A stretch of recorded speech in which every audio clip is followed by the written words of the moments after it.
September 21st, 2014, North Queensland, Australia. The world here is green. Not the polite green of an English garden, but the aggressive, choking green of the tropics. This is the domain of the cassowary, the python, and the stinging tree. It is a place where the rainforest meets the sugarcane fields. Shannon Fraser is 30 years old. She is a mother of 3. She is small, tough, and has lived a life that hasn't always been easy. She is looking for a break. "I just want to get away," she tells her partner, Heath Cassidy. "Just for a day, somewhere nice, somewhere with water." Heath is a complicated man. He loves Shannon, but their relationship is volatile. It is passionate, loud, and prone to sudden shifts in temperature. They decide to go to Golden Hole. It is a local secret, a swimming spot on the North Johnstone River, hidden deep within the Wooroonoran National Park. To get there, you have to leave the highway. You have to drive through the cane fields of Innisfail, past the banana plantations, and up into the dense canopy of the rainforest. They are not going alone. They are meeting another couple, Diane and her husband. It is meant to be a double date, a Sunday session, a few beers, a swim, a laugh. They pack the car, towels, an esky with cold drinks, a bag of chips. They don't pack a compass. They don't pack a satellite phone. They don't pack survival gear. Why would they? They are going for a swim. They will be back before dinner. It is the classic mistake of the Australian bush, the assumption that nature is a playground, not a predator. The drive up to the Golden Hole is beautiful. The road winds along the river. The water is clear, tumbling over granite boulders. The sun filters through the canopy, creating dappled patterns on the asphalt. Shannon is in the passenger seat.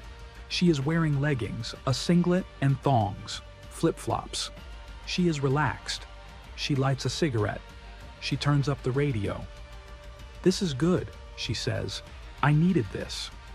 Heath nods. He is driving. He is thinking about work, about bills, about the small stresses of life in a small town. They meet Diane and her husband at the parking area. It is a dirt clearing at the end of the track. They get out.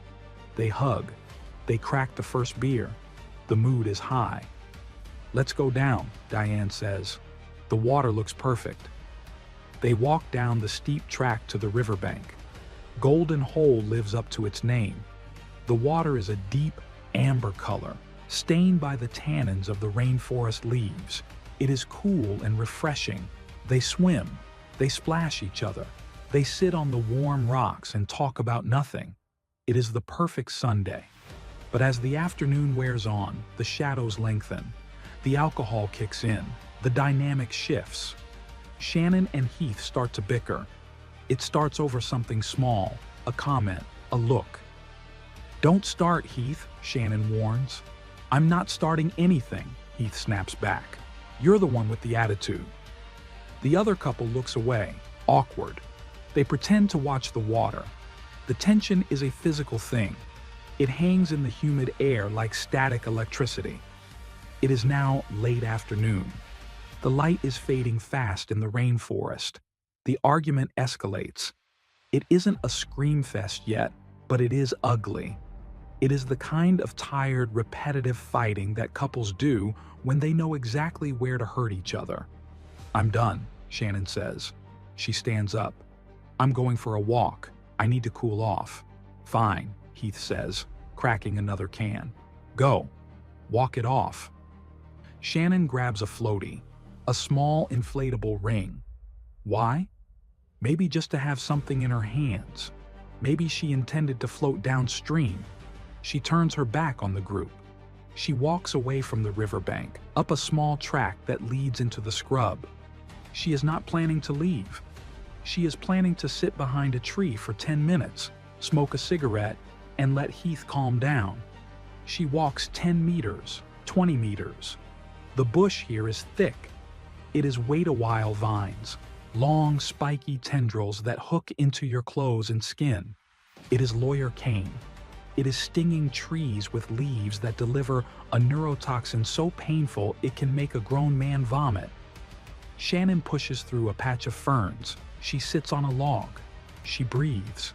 She waits. She expects Heath to come looking for her. She expects him to say sorry. She hears laughter from the river. He isn't coming.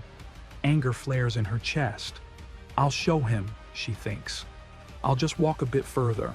Make him worry. She stands up. She turns around. And the world has changed. This is the moment. The vanishing point. In survival psychology, it is the moment a person loses their mental map of the world. Shannon tries to walk back to the river. She takes a few steps. She expects to see the water. She expects to see the rocks. She sees only green. That's weird, she mutters. I just came from there. She turns left.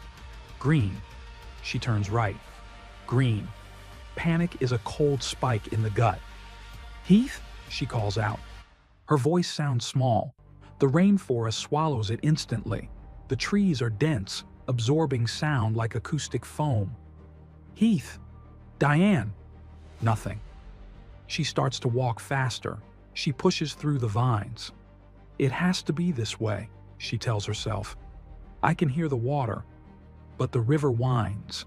Sound bounces off the canyon walls. What sounds like left is actually right. She runs. She trips. She loses a thong. She scrambles up. She leaves the thong behind.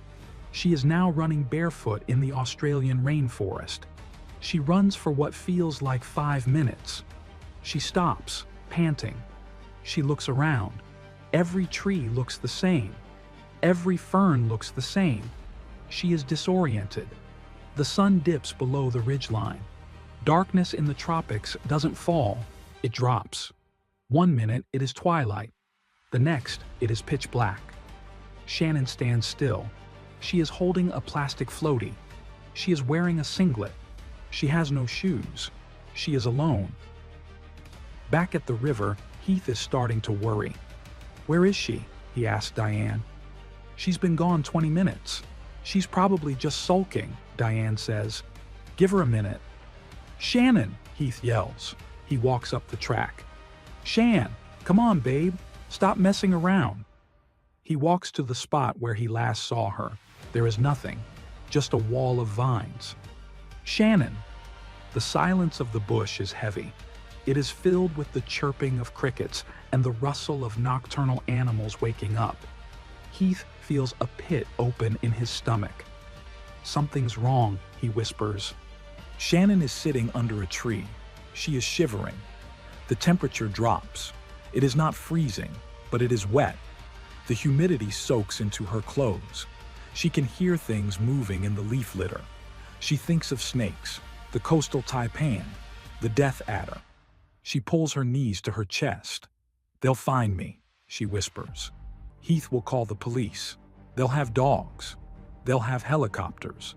I just have to wait. She closes her eyes. She tries to sleep, but the forest is alive. Screams echo in the distance. It sounds like a woman screaming. Help, Shannon yells back. I'm here. But the scream comes again. It isn't human. It is a barking owl or a possum fighting. Fear takes hold. She realizes she is not just lost. She is prey. She stays awake all night, swatting at mosquitoes, listening to the darkness breathe. She doesn't know it yet, but she is about to enter a marathon of endurance that will defy medical science. 17 days, without food, without shoes, without hope. The trip is over. The golden hole has become a black hole. September 22nd, 2014. Morning. Golden hole. The sun rises over the rainforest, burning off the mist. But Shannon Fraser is not there to see it. Heath Cassidy is frantic. He has spent the night searching the immediate area, calling her name until his voice is raw. Shannon, babe, please. He drives back into mobile range. He calls the police.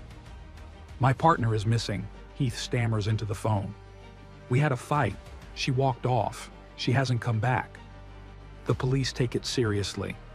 In far north Queensland, people go missing in the bush all the time. Sometimes they are found in hours. Sometimes they are never found. Within hours, the Golden Hole car park is a command center.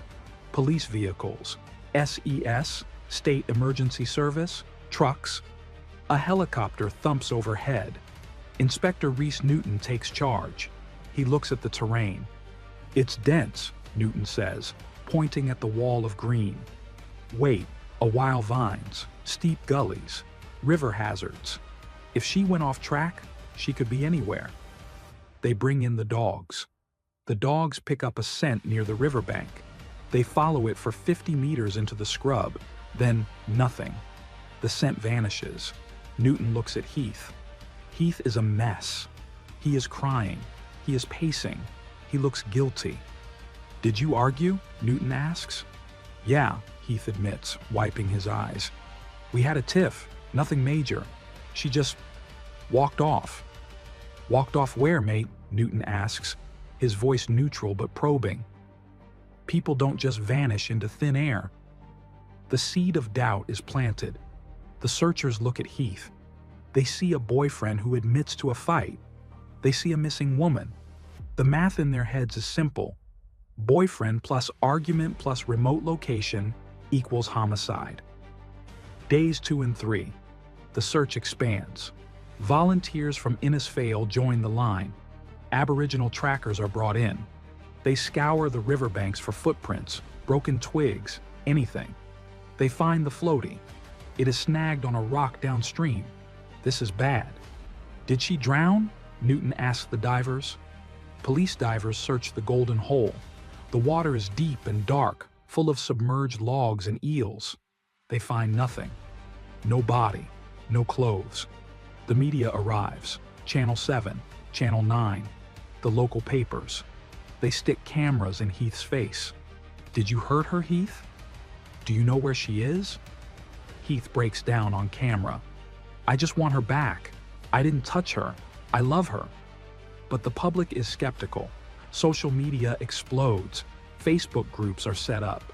Justice for Shannon. Comments pour in. The boyfriend knows something. Look at his eyes. He's lying. She's dead. He buried her.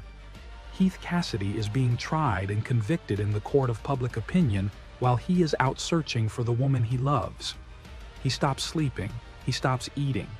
He becomes a ghost himself, wandering the tracks, screaming her name at the trees. They think I did it, he tells Diane. Everyone thinks I killed her. Just find her, Diane says, gripping his arm. Proving them wrong is the only way. Meanwhile, Shannon is alive, but she is in hell. Day 3. She has walked kilometers, or maybe circles. She doesn't know. The rainforest is a fractal maze. Every gully looks like the last one. She is barefoot. Her feet are cut to ribbons by the rocks and the sharp lawyer cane. She is wearing only leggings and a singlet. During the day, the heat is suffocating. The humidity is 90%. She sweats constantly. She is thirsty. She finds a small creek. She drinks. The water is cool, but it makes her stomach cramp. She is hungry. She sees berries. Some are bright red. Some are purple. She remembers something her dad told her. If you don't know what it is, don't eat it. But the hunger is a physical pain. It gnaws at her. She tries to catch small fish in the creek with her hands. They are too fast. She eats a few small green berries. They are bitter. She spits them out. She sits on a rock. She hears the helicopter. Thwup, thwup, thwup. It sounds close. She screams. She waves her arms. Here, I'm down here. She climbs a tree. The bark tears her skin. She gets 10 feet up. She sees the yellow belly of the chopper through the canopy. It is right there, maybe 500 feet up. But the canopy is too thick. The pilot sees only a sea of green leaves. The helicopter turns and flies away. Shannon slides down the tree. She collapses in the dirt. She cries. until she has no tears left. "They can't see me," she whispers. "I'm invisible." Day 5. The psychological deterioration begins. It starts with the insects, mosquitoes, sandflies, march flies. They swarm her. They bite every inch of exposed skin. Her arms, her face, her legs are covered in welts. She stops swatting them. It takes too much energy. She just lets them feed. Then come the leeches. She looks down at her legs. They are covered in black slimy tubes. They are gorging on her blood. She pulls them off. The wounds bleed freely, the anticoagulant in the leech saliva preventing clotting. She is losing blood. She is losing fluids. She starts to hallucinate. She sees a man standing by a tree. He is wearing a suit. "Dad?" she whispers. The man doesn't answer. He just watches her. She walks toward him. He disappears into a fern. She sees a picnic table. It is set with food: roast chicken, corn on the cob, a cold Coke. She runs to it. It is a rock covered in moss. She licks the moss. It tastes like dirt. She realizes her mind is breaking. "Focus, Shannon," she says aloud. The sound of her own voice scares her. It is cracked and unfamiliar. She remembers her kids, her 3 children. Think of them. Don't die here. Not for them. This thought becomes her anchor. Day 7. 1 week. The search at Golden Hole is winding down. Inspector Newton gathers the volunteers. "We have covered a 10-kilometer radius," Newton says. "We have used dogs, divers, drones, and helicopters. There is no sign of Shannon Fraser." The official status changes from search and rescue to recovery. They are looking for a body now. Heath is devastated. "You're giving up," he screams at the police. "We are not giving up, Heath," Newton says gently. "But the survival window, without food, without shelter, it's closing." Heath goes back to the car park. He sits on the bonnet of his ute. He looks at the river. "I didn't kill her," he whispers to the empty air. "Please, God, don't let her die thinking I left her." The police interview him again. They search his house. They check his phone records. They find nothing incriminating. Just a man who had a fight with his girlfriend. But the lack of evidence doesn't clear him. It just makes the mystery deeper. If he didn't kill her, where is she? The rainforest holds its secrets tight. Day 10. Shannon is still moving. She has lost track of time. Is it Tuesday? Is it Sunday? She is now in a state of ketosis and starvation. Her body is consuming its own muscle for energy. She has lost 15 kilograms. Her ribs are showing. Her eyes are sunken. Her feet are a mess of infection and cuts. She finds a waterfall. It is beautiful. A curtain of water crashing into a pool. She sits under the spray. It washes the mud and dried blood from her skin. For a moment she feels clean. She sees a scrubbed turkey. It is a big black bird with a red head. It is scratching in the leaves nearby. Shannon freezes. Food. She finds a heavy rock. She waits. The turkey moves closer. She throws the rock. She misses. The turkey runs away. Shannon screams in frustration. She throws the rock into the water. She curls up on the wet rocks. "I'm going to die here," she thinks. But then a strange calm settles over her. The acceptance. She isn't afraid anymore. She is just tired. She sees a butterfly. A bright blue Ulysses butterfly. It lands on her knee. It sits there, opening and closing its wings. Shannon smiles. "Okay," she says to the butterfly. "One more day. Just one more day." She stands up. She starts to walk again. Not because she knows where she is going, but because staying still feels like giving up. Day 11. Shannon Fraser has entered a fugue state. She is walking through what feels like the same patch of rainforest for the 100th time. The terrain is unforgiving. She encounters a dense thicket of "wait a while" lawyer cane. It is a climbing palm with long whip-like tendrils covered in backward-facing hooks. Once it grabs you, you cannot pull away. You have to stop and unhook yourself, or it tears the skin. Shannon is tired. She tries to push through. The vines grab her hair. They grab her singlet. They rake across her bare arms. She screams in frustration. "Let go," she yells at the plant. "Just let go of me." She rips herself free. The vines take chunks of her hair. They leave deep, bleeding scratches on her shoulders. She sits on the ground, weeping. She looks at her legs. They are covered in cuts, insect bites, and leech wounds. They are starting to fester. The tropical heat and humidity are breeding grounds for bacteria. Her cuts are turning yellow and green. She touches a sore on her shin. It is hot to the touch. "Infection," she whispers. She knows what happens next. Fever, delirium, sepsis. She needs to clean them. She drags herself to the river. The water is cold. It stings.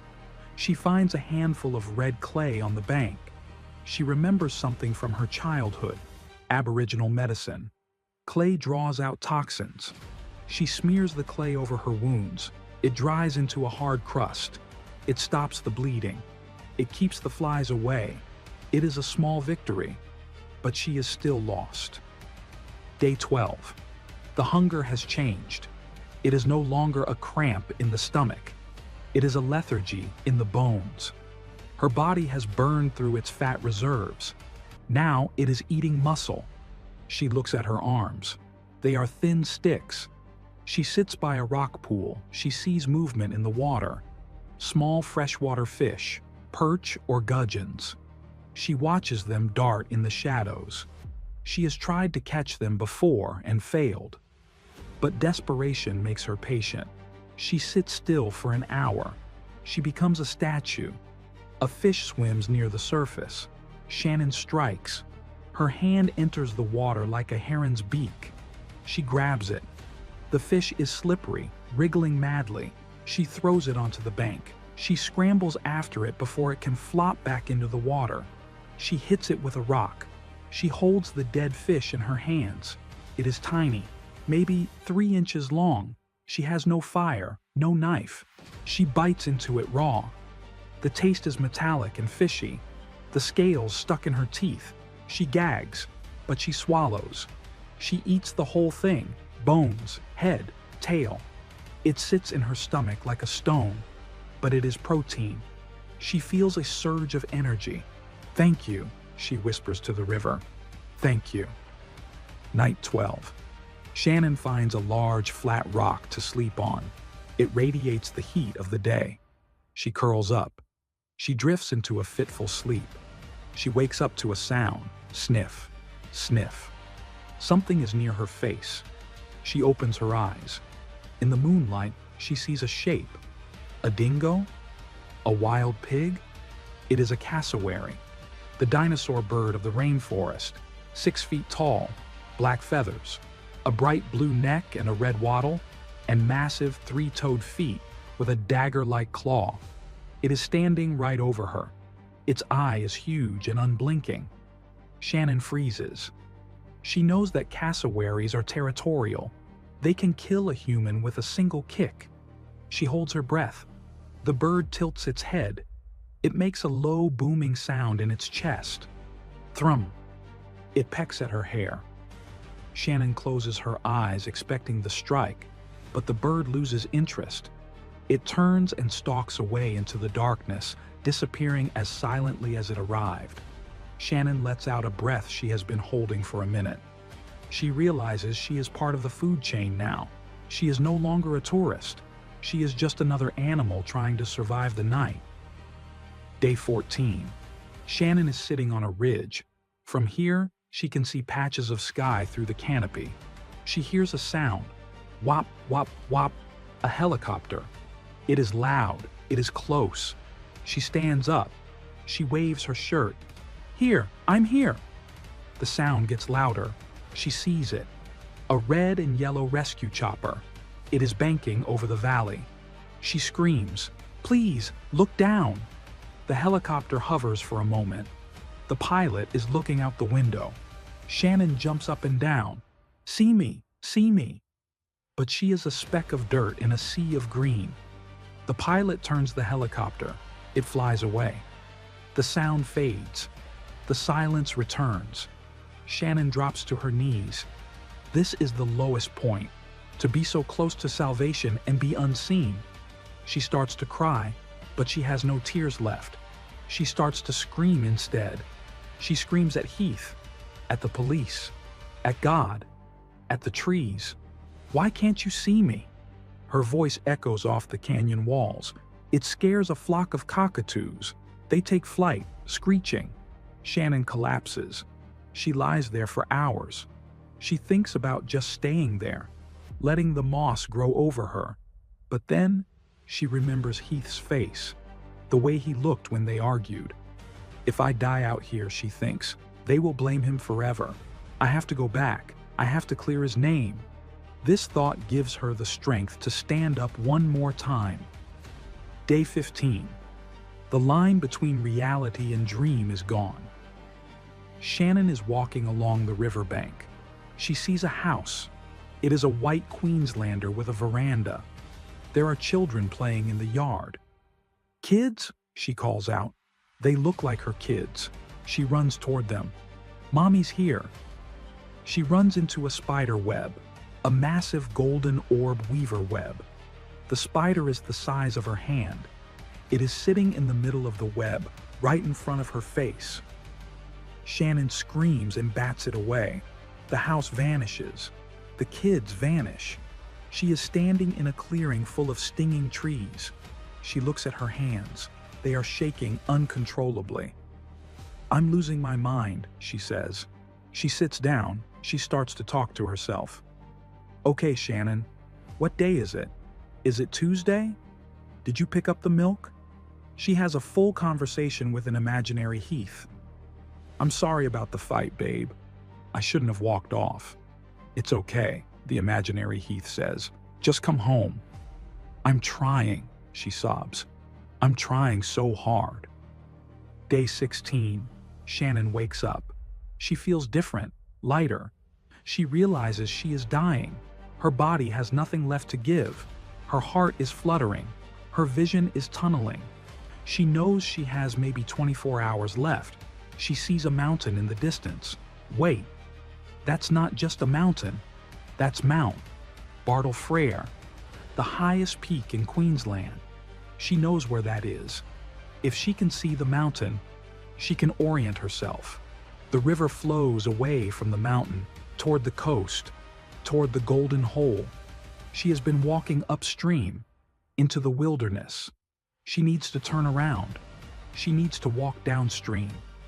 "Follow the water," she whispers. "Follow the water home." She stands up. She stumbles. She falls. She crawls. She drags herself over rocks, through mud, through the vines. She moves like a wounded animal, 1 meter, 2 meters. She reaches the river. She lets the current take her. She floats. She bumps into rocks. She scrapes her skin. But she is moving downstream. "Take me home," she whispers to the river. "Please take me home."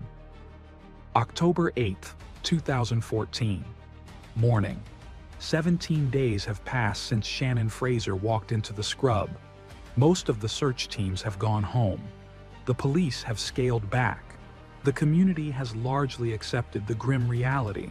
She is dead, and her body is hidden somewhere in the impenetrable Wooroonoran National Park. Near the Golden Hole recreation area, life has returned to normal. A local banana farmer, let's call him Brad, is working his property. It is a mundane Wednesday. The sun is hot. The machinery is loud. He stops his ute near the edge of the riverbank to check an irrigation line. He hears a noise. Not a bird, not a wallaby. A voice. It is weak, cracking, barely human. "Help me." Brad turns off the engine. The silence rushes back in. He looks toward the tree line. He expects to see a hiker, maybe a tourist lost for an hour. What he sees stops his heart. Shannon Fraser emerges from the tall grass. She doesn't look like the woman in the missing posters. She doesn't look like a woman at all. She is naked.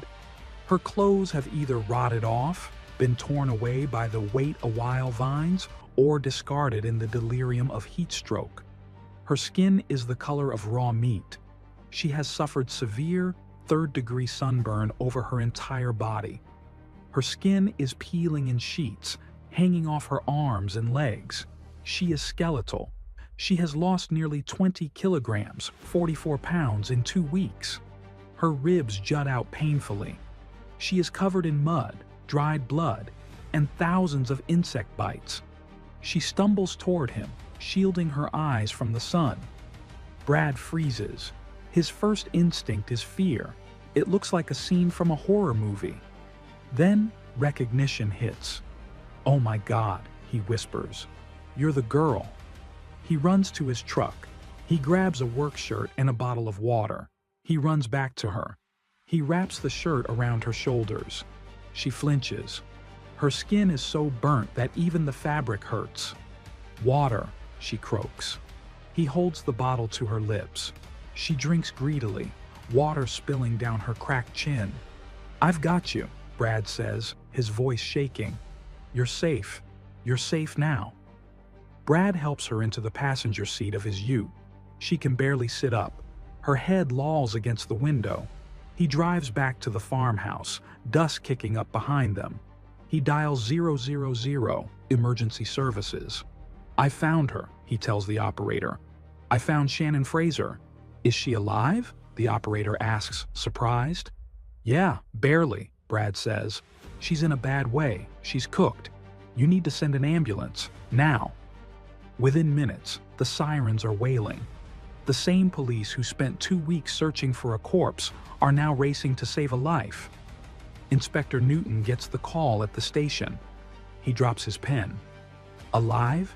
he asks. "After 17 days?" It defies the survival rule of threes. 3 minutes without air, 3 days without water, 3 weeks without food. She has pushed the limit of water and food to the breaking point. "Get a team to the hospital," Newton orders, "and find Heath Cassidy. Tell him we found her." The paramedics arrive. They are seasoned pros, used to car crashes and heart attacks. But when they see Shannon, they recoil. The extent of the tissue damage is shocking. Her feet are swollen and infected. Her skin is blistering. They lay her on the stretcher. They start an IV line immediately.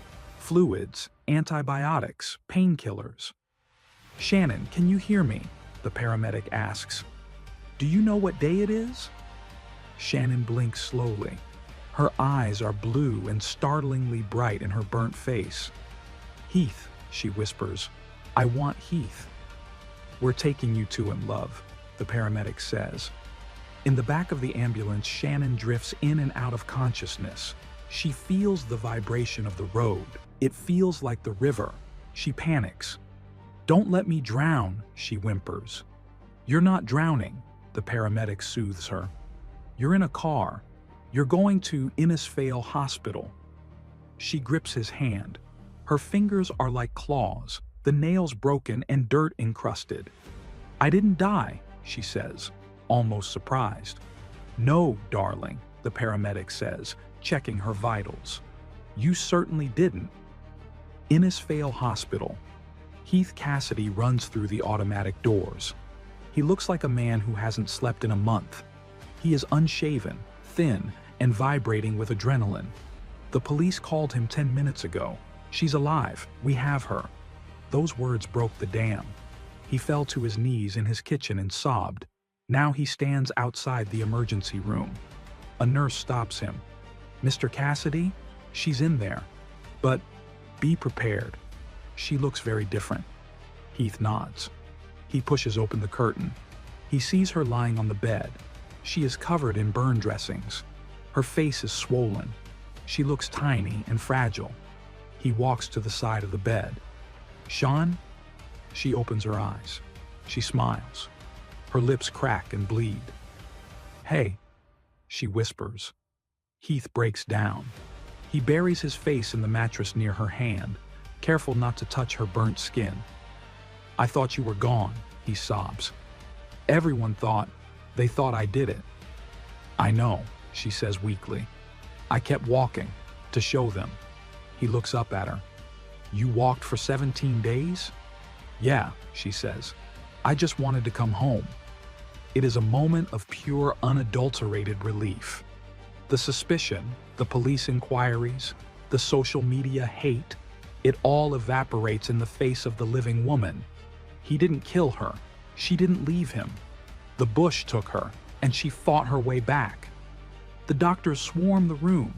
They are documenting her injuries. Third-degree sunburn covering 50% of her body. Severe dehydration. Kidney function is critical. Deep lacerations on her feet and legs. Some gangrenous. Parasites.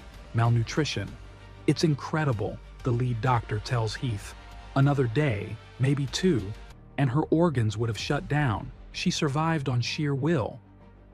They begin the process of debridement, cleaning the dead skin and infected tissue. It is painful. Shannon screams. Heath holds her hand, whispering to her, "You're tough, Shan. You're the toughest person I know."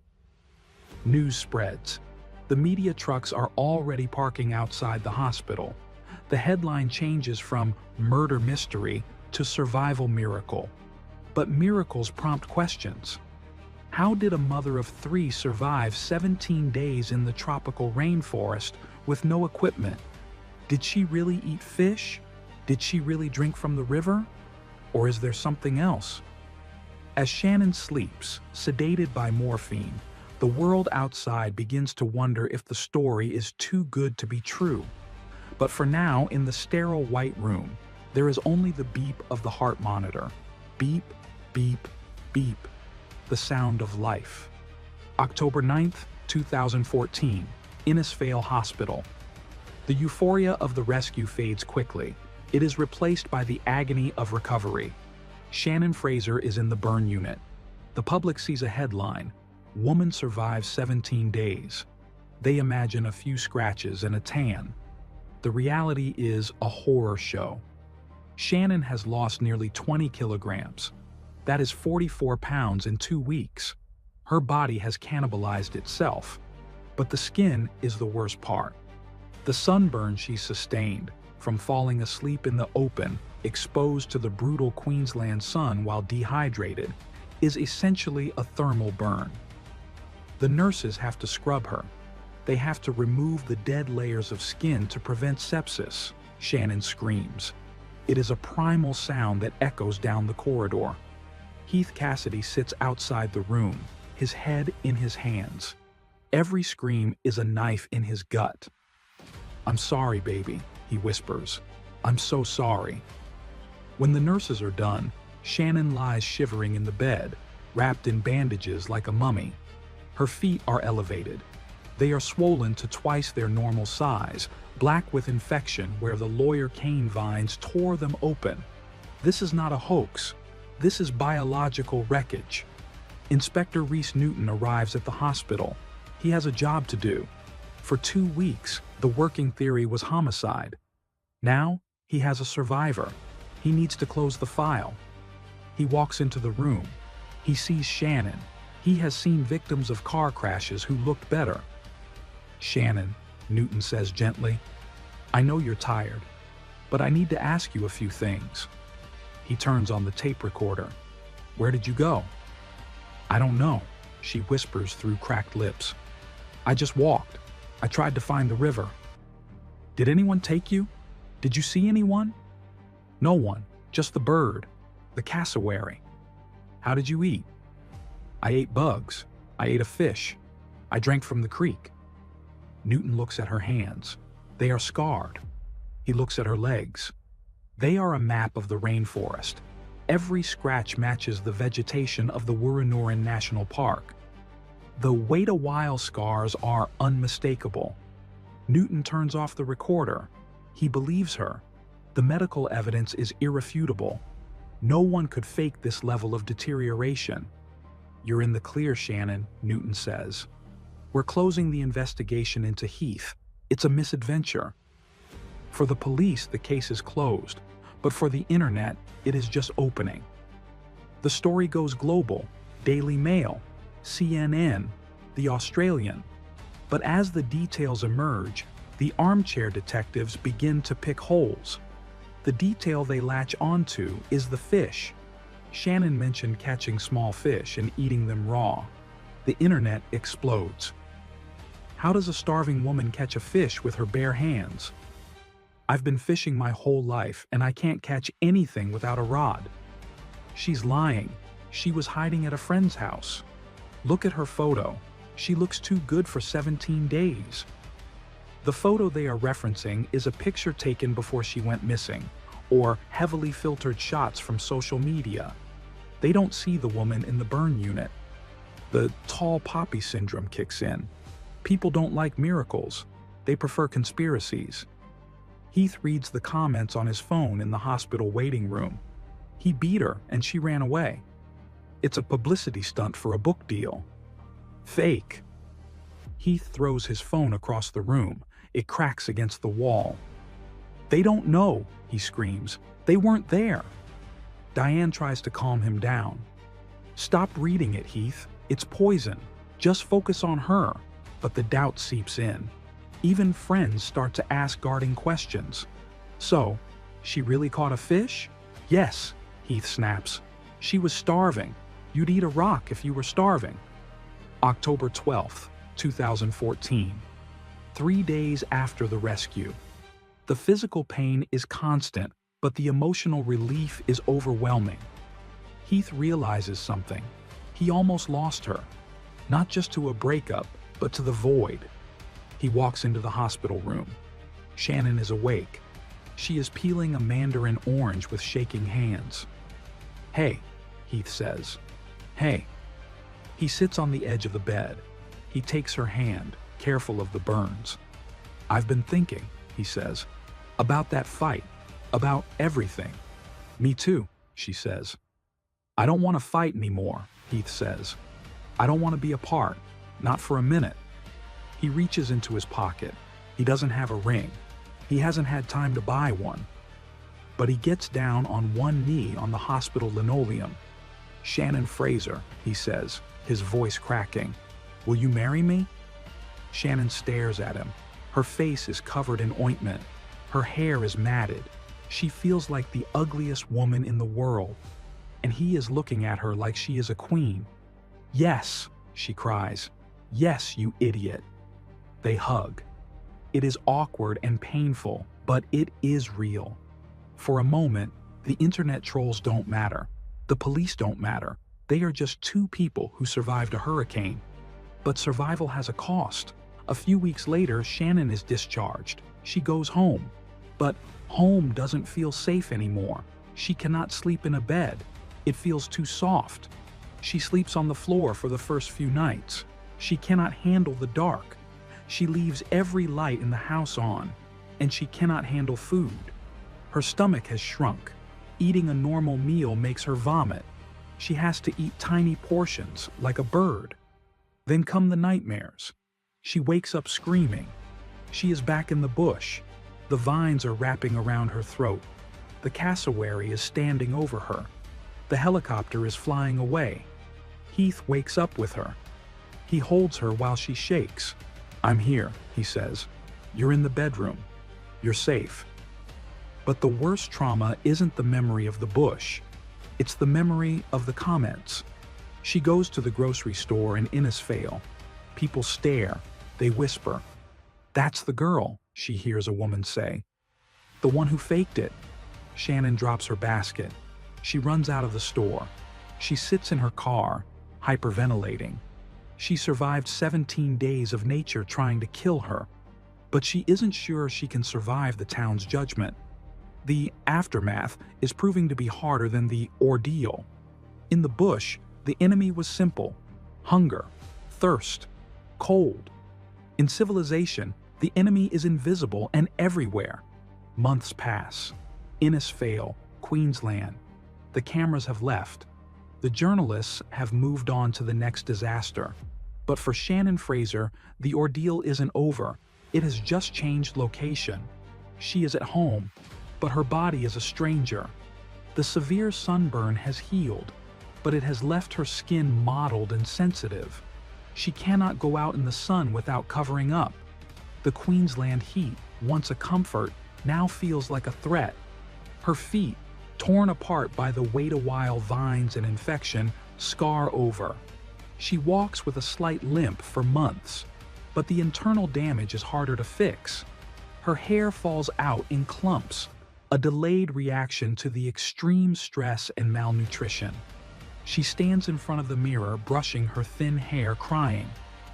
"I look like a ghost," she whispers to Heath. Heath holds her. He has changed too. He is hypervigilant. If she is 5 minutes late coming home from the shops, he panics. "You're not a ghost," Heath says fiercely. "You're the strongest woman in the world.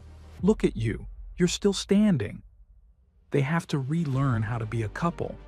Before the golden hole, they fought over small things. Now, those arguments seem ridiculous. They have seen the precipice. They know what it feels like to lose everything. It gives them a perspective that isolates them from their friends. "They don't get it," Shannon says after a dinner party where people complained about the weather. "They complain about the rain. I drank the rain." The hoax theory persists online for years, but slowly, the truth cements itself. Survival experts weigh in. They look at the medical reports. The weight loss, nearly 20 kilograms in 17 days, is the smoking gun. To lose that much weight that quickly, the body has to be in advanced ketosis and starvation mode. It is physiologically impossible to fake. Inspector Reese Newton gives a final statement to the press. "I've been a cop for 20 years, Newton says. "I've seen liars. I've seen frauds. Shannon Fraser is the real deal. If she says she ate a fish, she ate a fish. If she says she sat in a creek for 3 days, she did. The injuries don't lie." The fish story that the internet mocked becomes a badge of honor. It wasn't a fisherman's tale. It was a desperate act of survival. Shannon stops reading the comments. She realizes that the people typing on their keyboards have never felt the true, deep cold of the rainforest night. They have never had a cassowary stare them down. "Let them talk," she tells Heath. "I know what I did. I walked out." A year after the ordeal, Shannon and Heath get married. It isn't a massive media event. It is a small ceremony by the water, but not the golden hole. They choose a beach, open and wide, where the horizon is visible. Shannon wears a white dress that covers her scars. She walks down the aisle. She isn't limping anymore. Heath watches her. He remembers the moment in the hospital when he saw her burnt face and knew he couldn't live without her. They exchange vows. "In sickness and in health," the celebrant says. They both laugh.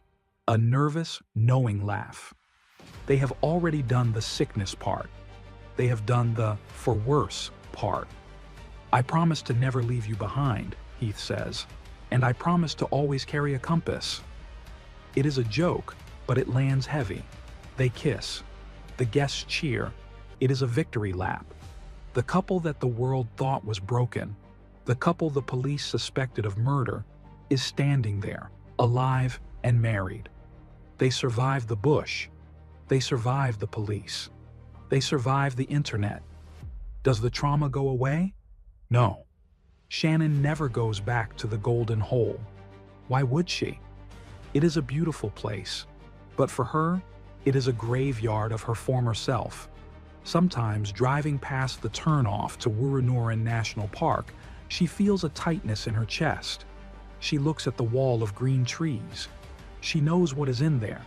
The snakes, the spiders, the wait-a-while vines. But she also knows what else is in there. A version of herself that is tougher than iron. She remembers the butterfly, the blue Ulysses that landed on her knee when she was ready to die. She gets a tattoo of a butterfly. It is a reminder, not of the fear, but of the moment she decided to live. She becomes a quiet advocate for bush safety. Tell people where you're going, she tells anyone who asks. Take water. Don't walk off in anger. Simple rules, written in blood. 17 days, 408 hours. That is how long Shannon Fraser was missing. Most search and rescue charts stop at day 10. After that, the survival rate drops to near zero. The human body is fragile. It needs water, shelter, and calories. But Shannon Fraser proved that the human will is stubborn. She didn't have a knife. She didn't have a fire starter. She didn't have shoes. She had a singlet and a bag of anger. She walked into the golden hole as a tourist, and she crawled out as a survivor. We like to think we are the masters of nature. We build roads through the rainforest. We swim in the rivers. But the bush is always watching. It is always waiting for us to make a mistake. A slip on a rock, a wrong turn, a split-second decision to walk away. And suddenly, the world you know is gone. Shannon's story is a terrifying reminder of how thin the veil is between civilization and the wild. But it is also a reminder of something else, that when the darkness falls and the insects bite and the hunger gnaws at your bones, you can keep walking.